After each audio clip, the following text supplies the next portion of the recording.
With the drop of Arlecchino's number finally setting the gears for the seemingly missing spot, it's time to talk about the lost Harbinger and who or what they could possibly be. Disclaimer: this was a theory that I actually cooked up a very long time ago, along with the sudden splurge of Harbinger videos from the past when that information first came out.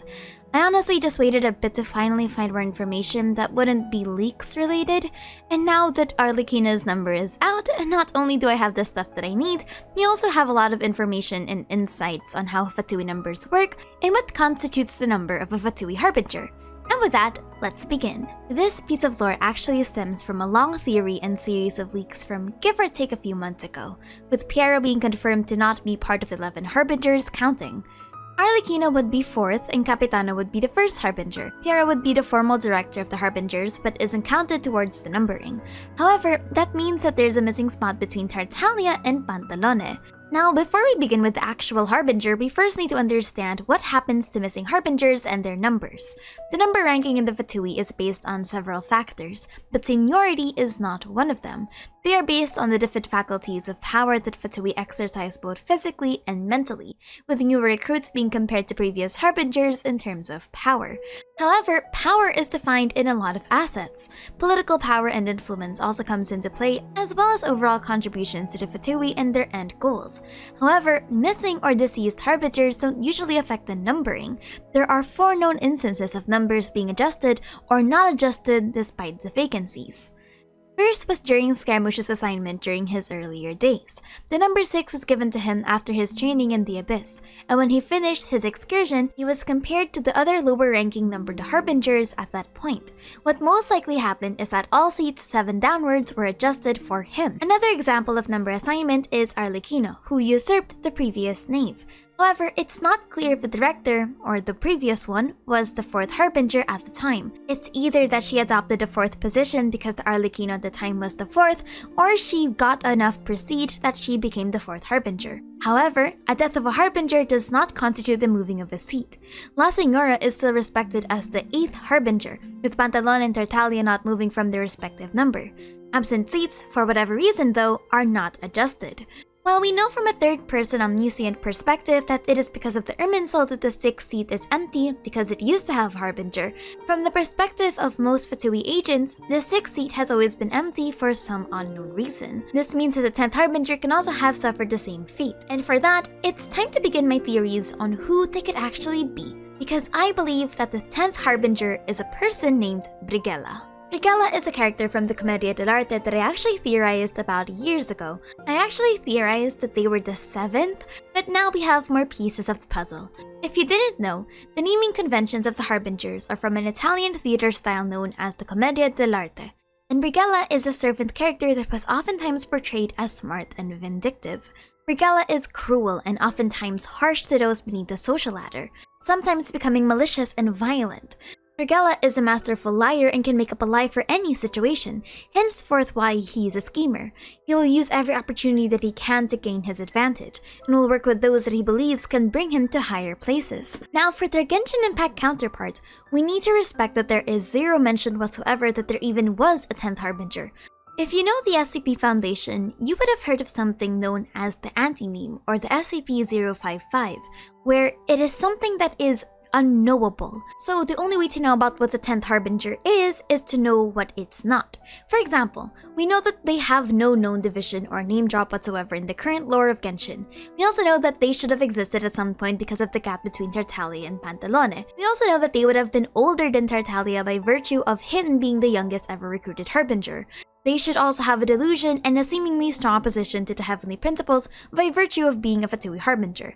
They could also have somewhat of a connection to Conria or to the Abyss due to how the Fatui have utilized those two continuously in the narrative. But if I want to theorize further on them as a person, it's possible that Genshin would take the liberty to not make them completely in line with their Commedia counterpart. So I imagine that while Brighella can be a schemer or a social climber, it'll be translated in a way that they used to be ambition-driven, almost like Tartaglia, someone that was deemed to be in the very bottom of the Fatui hierarchy, trying to climb up the prestige. Now, personality-wise, I can see Brighella being somewhat vile and violent, which may play into a potential theory of their sudden absence. But with that out of the way, let's begin with the potential theories on what could have happened to the 10th Harbinger. These are theories that aren't exclusive to each other, but I just thought that the best way to theorize about the 10th is to try and explore all the possibilities. So the first theory is known as the Secretive Position. The position of the 10th Harbinger is so secretive to the point that there is no known record of them. One theory is that the role of the 10th is on a different level of importance than the others.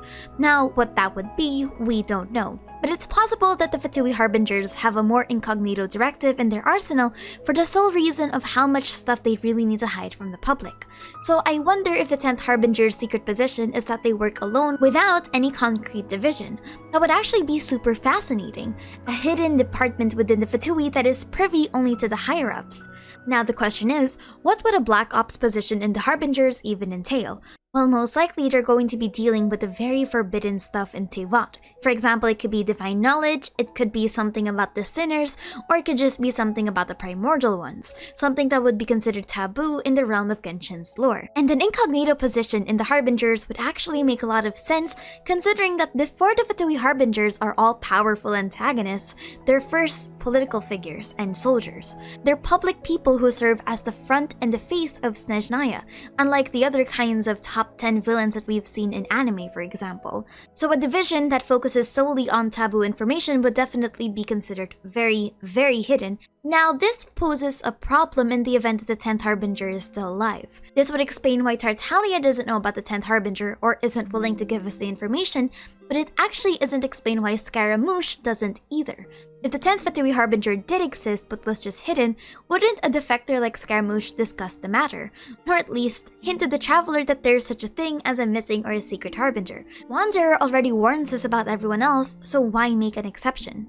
Therefore, there's stronger evidence that something cosmic happened to the 10th, which eradicated them from the face of existence. We have seen the erasure of a character before in terms of a lot of aspects in Genshin's lore, one of which is the Irminsul. However, I don't think that Genshin will, or even should, repeat the erasure of another character to the Irminsul for the sole reason that narratively it's going to be a repeat. So I propose that incorporating the Abyss and its strange concept of time would be a good way to erase a Harbinger from history. One possible route that they can do is that they mess with some other divine creation like time, similar to how A integrated the Sakura tree into the flow of time through an alternative plane of existence. Furthermore, we know that time acts differently in the Abyss due to Tartaglia's character story and the other mythical elements that affect the primordial world. People disappearing or disintegrating without trace isn't far-fetched either, as we've seen that primordial essences can corrupt or disintegrate a person fully. So is it possible that the Fatui wanted to investigate the primordial world further, but unfortunately faced a casualty? I also want to consider this Harbinger would have technically been the lowest ranking Harbinger before Tartaglia's recruitment, which puts in a lot of interesting power dynamics between the Fatui into play. While the Harbingers themselves don't respect the internal ranking that the numbers provide, considering they pretty much treat each other as equals, there's still a level of importance and prestige attached to the Harbinger's numbers. Is it possible that considering Brigella was the lowest ranking Harbinger, they were given a mission that basically sent them to the Abyss and to their demise? I like the theory that this was an assignment gone wrong, or maybe it was their own hubris, meddled with unknown forces so that they could rise above the ranks. If the Brigella of Genshin is the same as the one in the Commedia, it's not far-fetched to say that this assignment given to them could have been a proof of strength. Something along the lines of meddling with the unknown, to the point that even the higher-ups in the Fatui don't want to talk about it. Now, this one is another sadder theory to consider about the 10th Harbinger. Speaking of power dynamics, what if they were a sacrifice to test out something? Similar to how Scaramouche became a test subject for a proxy god for Sumeru, or how Senora was somewhat abandoned by Scaramouche during the Inazuma Arcan quest. The Fatui Harbingers aren't exactly friends.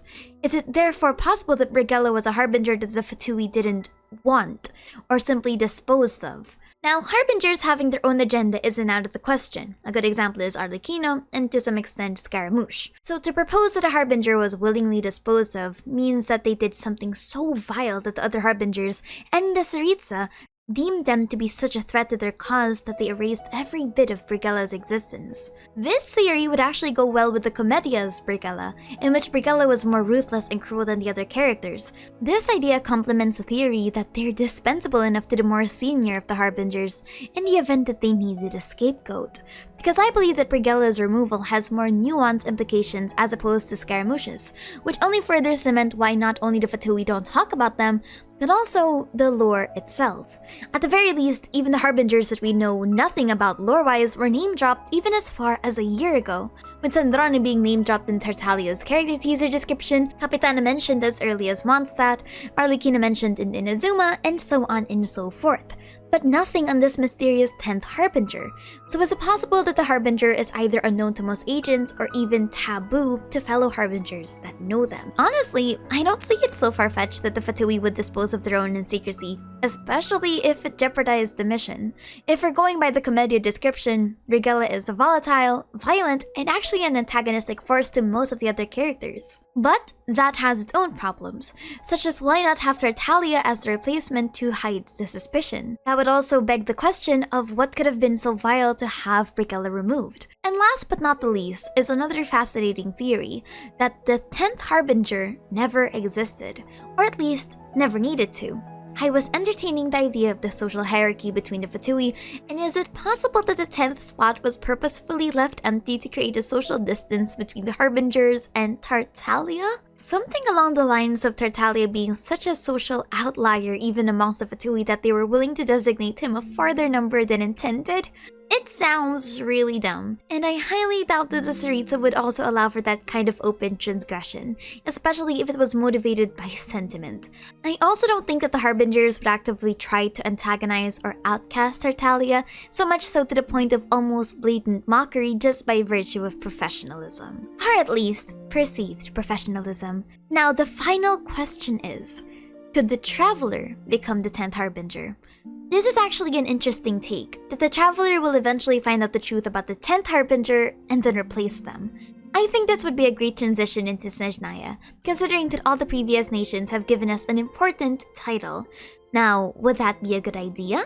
Honestly, I'm not quite sure myself, considering that we're reaching the point of the lore where the Traveler's perception of Celestia is slowly becoming disillusioned, and that we're slowly growing our contacts within the Fatui, whether we like it or not. But that also has the implications of joining the Fatui and the rebellion attached to it in the first place, which the Traveler might not even want. Also, that would put the Traveler as a direct opposition to their sibling, considering that the Fatui are supposed to be the enemies of the Abyss. Now that has its own narrative consequences. That's it for me today. Overall, the story of the missing Harbinger is a tale of utmost mystery. One of Genshin's more well-hidden secrets, considering it has been around for 3 years and we've received nothing. Anyway, my name is Aster and thank you for chilling with me. Goodbye!